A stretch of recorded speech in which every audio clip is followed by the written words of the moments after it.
Good morning. It's Monday, December, I believe it's the 11th today, and I'll be recording week 6 of the digestive system, going to describe the process of digesting while eating a cheeseburger. So the beginning of digestion starts with the mouth as soon as you take your first bite. Chewing breaks down the food into pieces that becomes more easily digested, why the saliva mixes with the food to begin the process of breaking down into a form that the body can use. Then we start with our throat. So the throat is also known as the pharynx.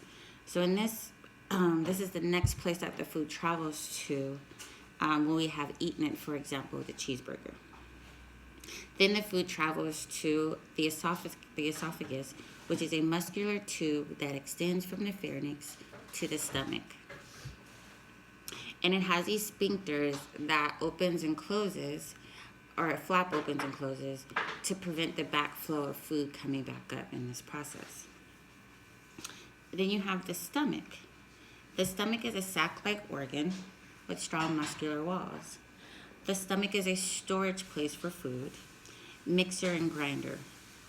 The stomach secretes acid enzymes that continues to break down food when the food leaves the stomach. The food is more of a liquid consistency paste as it moves to the small intestines. The small intestines has 3 segments: the duodenum, the jejunum, and the ileum. It's a long tube that is coiled in the abdomen. The process of breaking down food continues by using enzymes released by the pancreas and bile from the liver. Bile is a compound that helps with the digestion of fats and eliminates waste products from the blood. Three vital organs, which includes the pancreas, liver, and the gallbladder. The pancreas secretes enzymes into the small intestine that breaks down fat proteins and carbohydrates. We have 2 functions of bile, and that is to cleanse and make bile. The gallbladder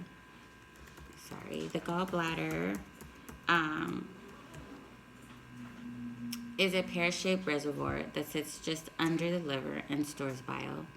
Bile is made in the liver, then if needs to be stored, travels to the gallbladder through a channel called a cystic duct. And during a meal, the gallbladder contracts, sending bile to the small intestine.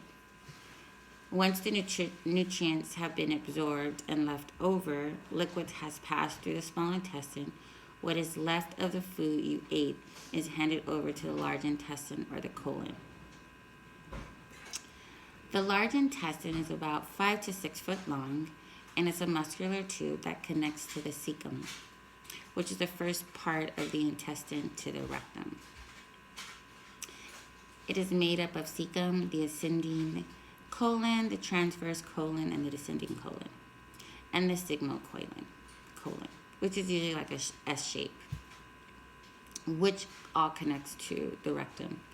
Stool or waste that is left from the digestive process is passed to the colon by means of peristalsis, which are contractions. First in a liquid state and ultimately solid form as whatever removed from the stool.